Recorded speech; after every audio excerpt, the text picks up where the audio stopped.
네, 김영환입니다. 같이 말씀 묵상하겠습니다. 사람마다 잊을 수 없는 날이 있죠.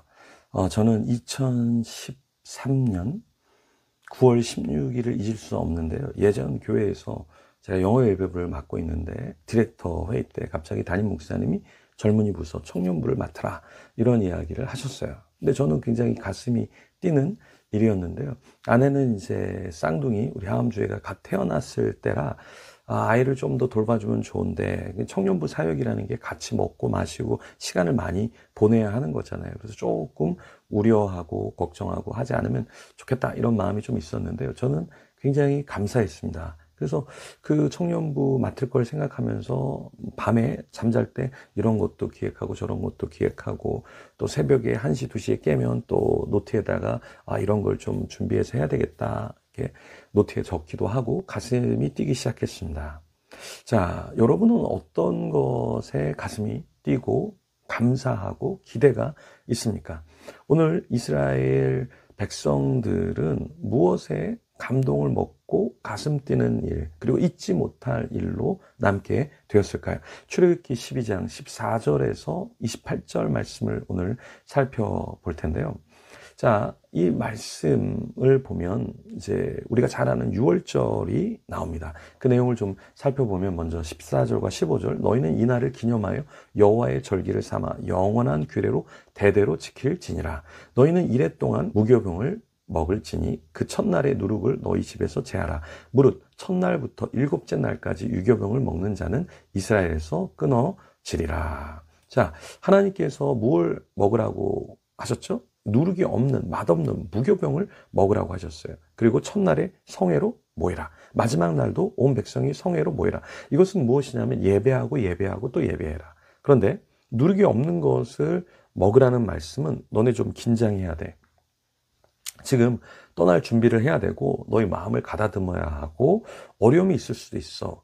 그러니까 긴장한 가운데 이 무교병을 먹고 예배함으로 나와서 너희들이 감당해야 될 것을 넉넉히 감당하면 좋겠어.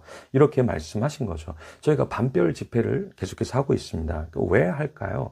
우리에게는 계속해서 중도 우울 상처나 우리 시험, 사건, 사고가 굉장히 많이 일어나요. 사람은 혼자 힘으로 내적인 힘으로 모든 걸 다 감당할 수가 없습니다. 저는 목회자들 중에서 무기력한 사람들 또 우울증에 걸린 사람들을 참 많이 만나요. 선교사님들 중에서 갈 바를 알지 못하는 분들 상당히 많이 만납니다. 그런데 이런 목회자 선교사님도 어떻게 회복이 되냐면 예배를 통해서 성회로 모일 때 회복이 되는 거예요. 그리고 목회자도 먹고 마시고 즐기고 쾌락을 일삼는 것에서 회복이 있지 않습니다. 우리도 긴장하는 가운데 예배를 섬기고 또 성도들을 케어할 때 목양이 되는 것이고 목회가 되는 것이죠. 자, 하나님께서 며칠 동안 이 무교병을 먹으라고 하셨냐면 그냥 하루만 먹는 게 아니라 그달 14일 저녁부터 21일까지 저녁까지 그러니까 7일간 무교병을 먹고 그 기간에 누룩이 없이 살도록 하신 거예요. 그러니까 누룩이 집에 없게 하고 그 말은 그 속 안에 어떤 부풀려지는 부패나 어떠한 자긍심, 자랑 이런 것이 없이 겸손함으로 하나님 앞에 서 있으라 말씀하신 것입니다. 우리도 마찬가지로 하나님 앞에 서 나갈 때 누룩이 막 껴서 난 이 정도의 사람이야. 야, 나만한 사람이 없어.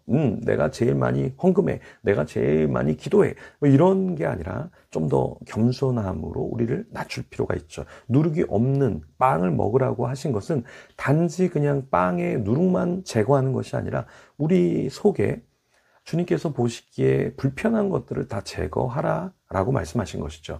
자, 출애굽의 긴박성을 우리는 이 무교병을 통해서 느낄 수 있고 배울 수 있죠.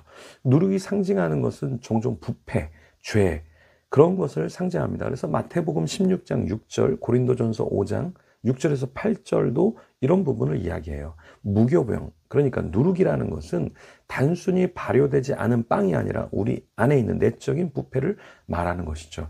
이스라엘이 애굽에 있을 때 어떤 문화에 있었을까요? 죄성 가운데 거했겠죠. 하나님을 알지 못하는 백성들로 인해서 하나님의 본 이미지가 훼손됐을 거예요. 근데 주님은 너희가 떠나기 전에 너의 이미지, 너의 속을 먼저 좀 돌아봐야 될 것 같아.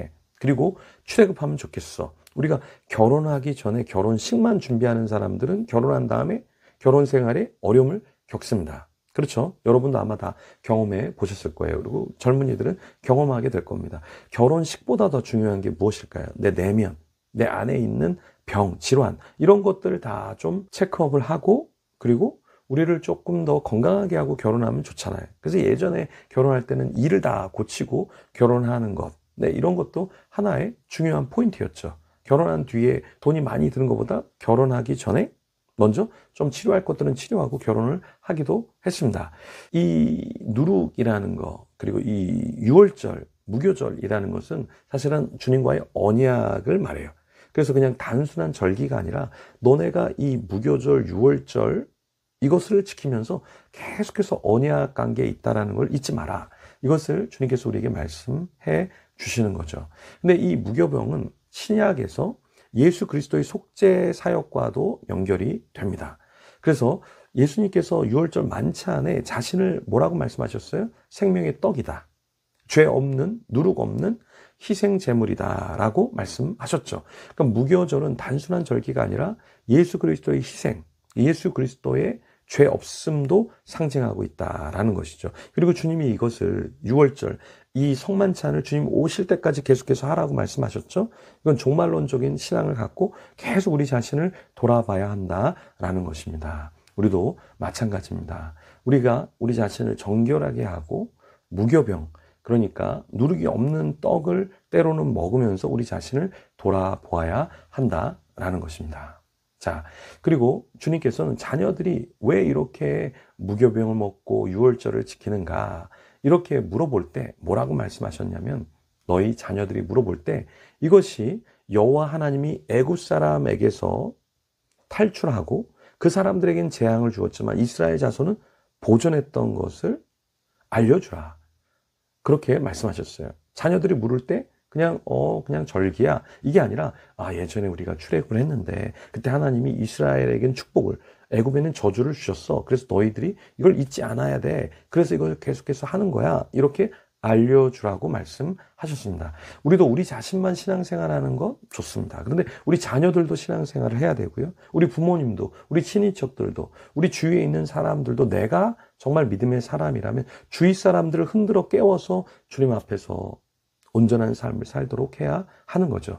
우리가 때로 온전한 삶을 살고 신앙 안에 있으면 이게 얼마나 감사한지 몰라요. 근데 세상 사람들은 정말 그 죄 가운데서 자살하고 죽거든요. 누군가에게 피해를 주고 자기만 아는 이기적인 존재로 살아갑니다. 그렇게 살면 안 되겠죠. 그래서 우리도 이 무교병, 누룩 없는 삶을 계속해서 살도록 노력하고 우리 주위 사람들도 출애굽시켜주는 그런 역사의 한 인물, 하나님의 사람이 되기를 소망합니다. 그런 자가 되도록 우리 같이 기도하며 주님 앞에 나아가겠습니다.